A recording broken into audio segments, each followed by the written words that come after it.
cigarettes and sun up. It's a brand new day, but for me it's nightfall. I'm asleep in the way, remembering whiskey bottles and embracing my pain. Lord forgive me, why you make me this way? So how'd you guys get together and decide to do cigarettes at sunup? uh, with truthfully, cigarettes and sun up is a COVID baby project. You know, as everybody was busy during that time, had a lot of time on their hands and just trying to be creative at the time. And during that year, I had just started making beats, and so I was just throwing them out to my friends, like, "Hey, you know, check this out, see if you like it." And says, you know, picked up on a few of them. He's like, "Send me some more. You know, we can turn it into a project." So sent him a few records. He picked out a few ones and just started sending them back fast, like back to back, and just came together just naturally, like quicker than I expected. You know. So Yeah. hold on. You started making beats in 2020? I was Yeah. about to say, it's very important to know that these are like some of the very first beats he ever made. Yeah. And I was like, you're like a drummer or something, right? Or you've been making beats before and you just started again. He's like, nah, these are my first beats. And I was like, all right, nice. He's That's nasty with it insane. immediately dope. That's crazy. Yeah. Yeah. Wow. What prompted you? What made you say, okay, I'm gonna start making beats because I'm locked in the house? I always just feel like I had an ear for it, you know, like coming up with DJs that I used to work with, like DJ Terry Kane or Chad Rack, recipes Chad Rack, you know, just go to their place and like I might bring a sample and say, "Man, sample this for me." They'll sample it up, and I'm like, I don't know what to do with the drums, and I'll be like, load it up, let me, you know, I'll play with it and see what I can come up with. So they could load it up, but I never knew how to work the machine myself, you know. So I was good at like instructing, like, yo, do the drums like this or something like that. But during that practice, I was like, okay, this is something I could do if I had my own stuff. So with that downtime, I called my brother up. I knew he had the MK3 and I knew he had the SP404, and I was like, I said, which one should I use? You know, he's I got both. Which one you want? I said, what about the MK3? And he said, yeah, I give it to you. I said, nah, man, I give you something for it. I gave some bread for it. He said, come get it. I went to North Carolina, stayed the weekend. He showed me some stuff, watched some tutorials, and just off to it. You know, that helped me out during that time, just finding something new to develop and create. You know. Yeah, wasn't the Words from the Heart beat was like the third beat you made? Yeah, that's like early. That's like early. I'm telling you, like, yeah, that's like he's been like for the first 6 months, I'd say, for real. It's like multiple people's favorite song on the album. It's like my favorite song. I love that there song. You go. Yeah, I love that song. Yeah. Wow, that's an incredible story, bro. Yeah. Wow. So, what do you record with? What software do you use? Who, for me? I'm recording on Pro Tools. Okay, so he makes the beats and send them to you and you track them out in Pro Tools. Yeah, because at the time, especially we were all on lockdown, so I didn't even really see Starr for a few months. But we were staying in contact, you know, friends, label mates, the whole nine. We're still moving. We just didn't really see each other. And he just sent me the joints and I'd load them up in Pro Tools. And you know, at the time I was staying up all night. That's kind of where the title of the song and the album came from, is I was just on this ridiculous sleep schedule where I was making music all night until early morning, and I'd be smoking cigarettes outside with the sun coming up, and I was just knocking joints out like in the wee hours, you know. Wow. So what was the process like putting it together? Did you like bounce stuff off of each other? Did you critique his beats at all? Like, what was the process like making this album? It just kind of worked. Those are the only beats he sent me, and I liked all of them. And he would send them to me like they didn't all come through at once. He sent me the Words from the Heart beat by itself, just like, hey, I started making beats. You know, I thought you might like this one. I do. I didn't even know you made beats. You know, like that sort of thing. So then I, you know, wrote to that joint, and then as they came through, I'd write to them, And we got the first 5 of the songs together during that time period, and then I had forgotten to write to the Hopeless beat, which is, you know, the one of the singles to the album. I hadn't written to it, and that one came later because he was like, yeah, the EP sounds good, but what about that one joint? And I was like, I'm gonna go find it. Found it in the email, got it done. So it was, you know, basically like as they were coming through, I was knocking them out, and it wasn't really like we were bouncing anything off each other. It was like he sent it through, I said that's dope, and then I'd send it back, and he'd say that's dope. And it was like, all right, great. Yeah. And then next thing you know, it's like, oh, I think we got an EP here. I don't even think we meant to make an EP, did we? At first, we didn't mean to. Yeah, at first you just write to a couple songs, and you like, you know, send some more. We just making the project or whatever. Yeah, yeah. Wow. But then that's the funny thing about that Hopeless though. Like you said, you know, at first he missed it, and he's like, I didn't even see this. So that, you know, initially we would have missed it, but like you see the video, it's like that was something that almost didn't happen. Yeah, you know, with the video and the song. Well, you brought that to life because that was my last choice for a video. I was like, I didn't see it, and then we were sitting in his van in like a Food Lion parking lot listening to the master, and he was just like, "We're gonna make a video to this. This is how it's gonna be. It's gonna be like some Frank Sinatra shit. You ready?" Yeah. I was like, I did not see this coming at all, but it ended up being fire. So, you know, like I love that video, and that completely changed the song for me. Like, I really like how it worked out.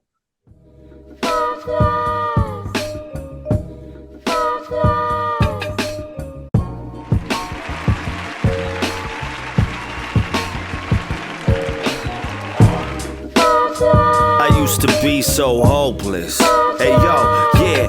Bottomed out, paranoid, no clue who I was. Hit my pain with a bit of a buzz. That shit was rough anyway. Alcoholic named John, how's it going? I love this topic, grateful that it was chosen. I was done fighting, full surrender, ended up bender. Running from my own thoughts in hopes of finding some splendor. I was blinded from life's beauty, self-centered and scared. Mingled with death plenty and I ain't seem to care. My own pleas for me to change somehow I ain't heard a word of. I fill my life with delusion and other shit that's unheard of. This here a home team win, an underdog with the trophy. I got your back and that's a fact. On that one you can quote me. These days I'm excited I can do this for life. I ain't perfect but this progress is fine. You know why I used to be so hopeless? Why the fuck was I so hopeless? Wow. Okay. I'm gonna get to that because I had questions about that, but another song you mentioned, Words from the Heart, and you say, I've grown to be a great man and I forget it a lot. What would you say has made you into a great man? I mean, I could go on about that forever, man. I'm a recovering alcoholic, so we could start there. Not being a drunk mess anymore would be a good place to start. And then from there, just you know, if I had to break it down to just a few simple points, it would just come from accountability, acceptance, gratitude, and you know, giving myself a chance for once. And through that, becoming much more or much less self-centered and self-absorbed, and starting to you know, care about the world around me and seeing the world in a different way than I did for a majority of my life.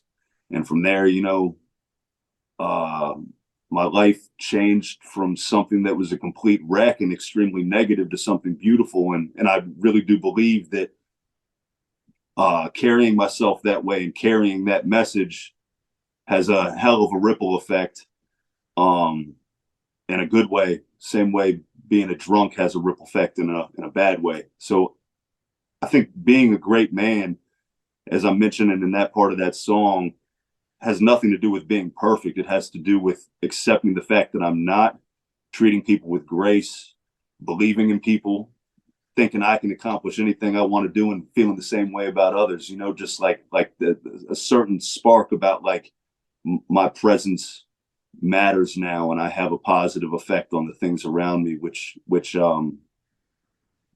might not have always been the case. If you don't mind me asking, how did you get to the point to stop drinking? That's very important and could help a lot of people. Well, it's kind of hard to explain in words, but you get to this point, or I got to this point where I was completely consumed by loneliness. And I'm talking about loneliness, even if I'm sitting in a room full of friends, feeling completely alone. Just a level of misery that is, you can't even attach to any idea or thing. It is my existence at that point.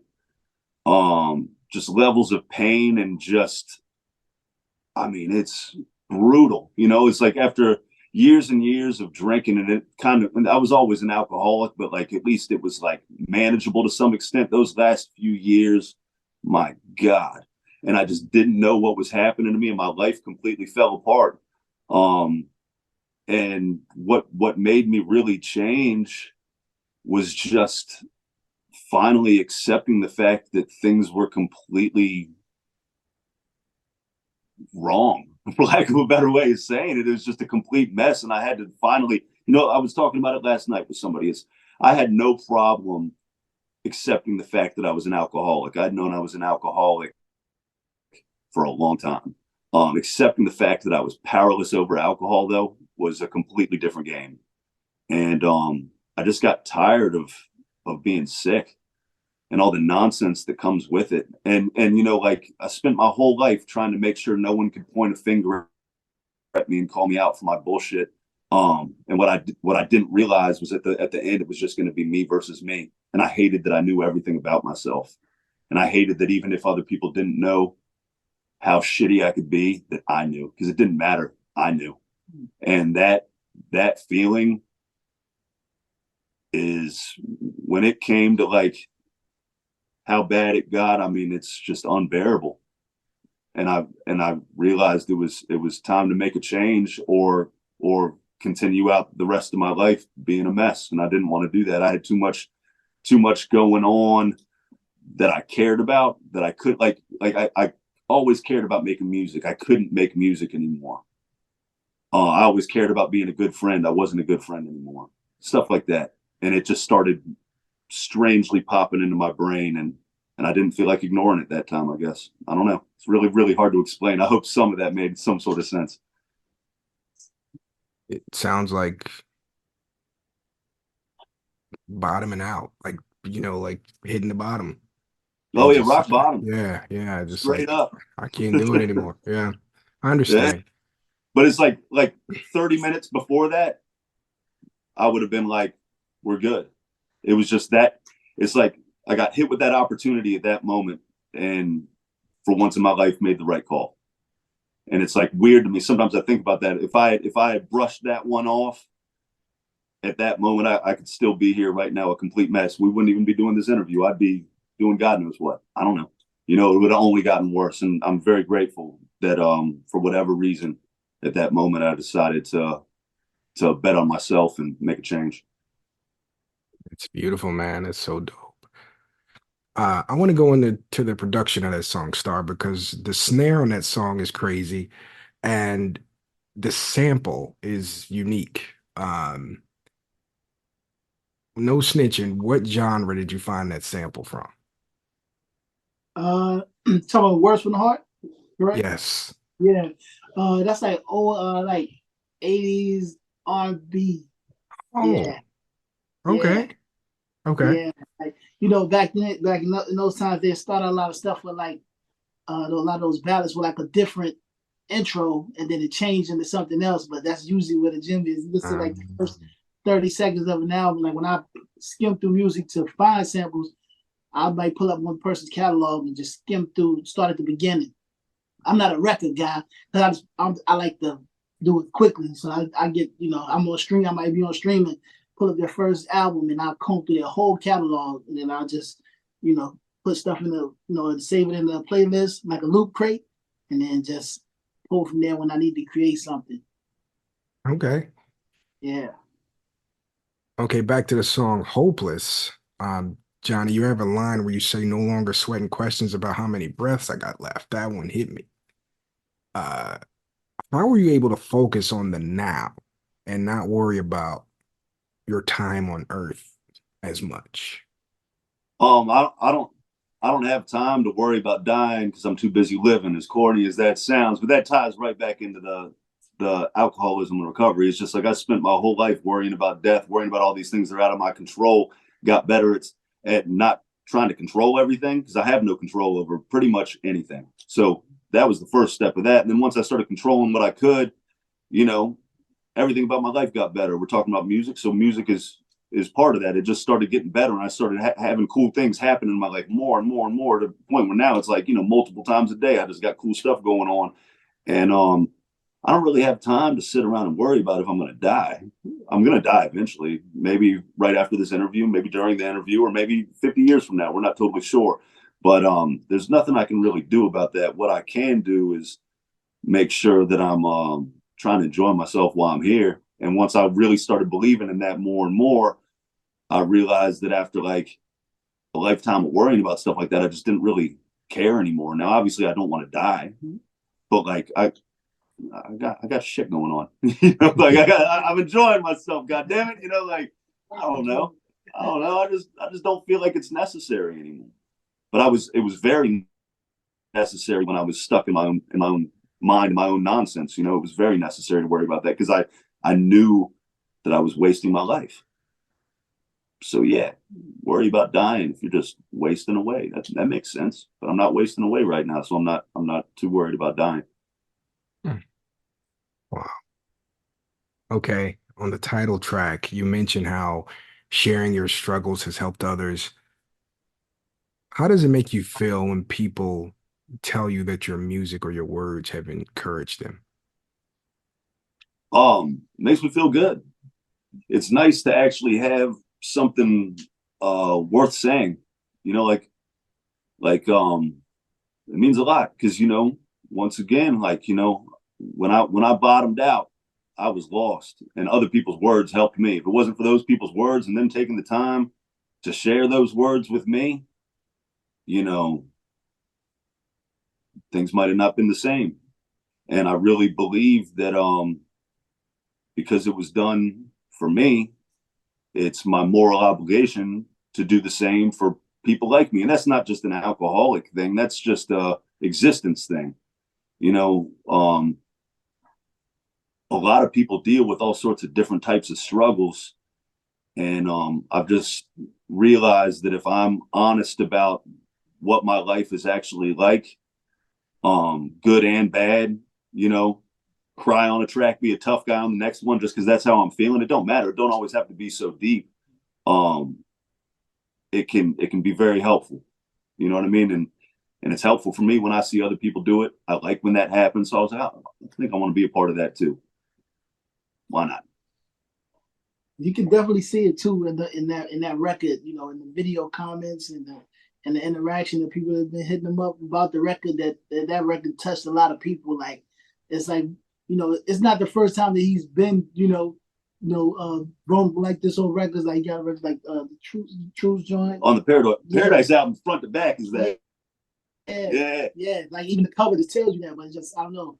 Maybe it's because it's a video it's associated with it, so people would, you know, drew to it more. But yeah, that this, I mean, even like the whole project, he's spilling his heart on there, and you know, during that time was a perfect time for that. You know, we got a lot of time to reflect, and it just created the perfect storm of just music for people to consume. Man, I'm proud of that. Hell yeah, you did with those records, man. Appreciate you. The EP is kind of, I don't want to say somber. I don't know what the correct term is. It's not upbeat all the way, but the words are. And it, you know, it's like the music and the words are clashing, but in a perfect. It's like the perfect blend. How would you guys describe Cigarettes as a song? Well, there's a lot of beauty in pain. Yeah, it's just like, you know, I talked about it on a little promo video I did recently where it's like, you know, like there's nothing more painful and more beautiful than a rock bottom. And, you know, because it's real. I like when people are just honest about existence. I don't want to pretend that things are different than they are. And, you know, Starr provided these beats that give certain moods and certain feelings. And I sat down with him and didn't write like, oh, this is going to be this type of song. This is going to be this type of song. I just started writing. Mm-hmm. So it's like, that's what I felt for the songs. And that's what he was feeling when he made the beat. So since we were both feeling it, it just kind of worked, I guess. You know, it was one of them ones that like once the EP came together, our friend Fan Ran was just like, I think y'all got one with this. Like, this is going to be one of them little joints that y'all just kind of like stumbled upon, but people are really going to like it. And then sure enough, he called that like 2 year ago. Yeah, before we even dropped it, he did call that. Yeah. And it's just like, there's something about it. And I don't know how to explain it other than like, you know, like even with the title track, like I was writing that song as I'm like stepping outside in my pajama pants, smoking cigarettes, like, damn, I wish I could sleep. Kind of losing it, you know. So I put it down in the track, and it was just like, it just was what it was, and you know, it was just the reality of the situation and the reality of the music, and I think it just works. I don't know, it just kind of fell into place the right way because we allowed it to, you know. Like, it wasn't like we tried to make it fall into place like that; it just did, and I think that's why it has that sort of feel. Is it just is what it is. Okay. Who was the Cigarettes That Sun Up EP made for? For me. Yeah, I don't know. Like, that's another thing. I feel like every time I worry about like who's gonna be receiving the music, I get too worried about that and like, are we gonna make enough money off of this, blah blah, all of that.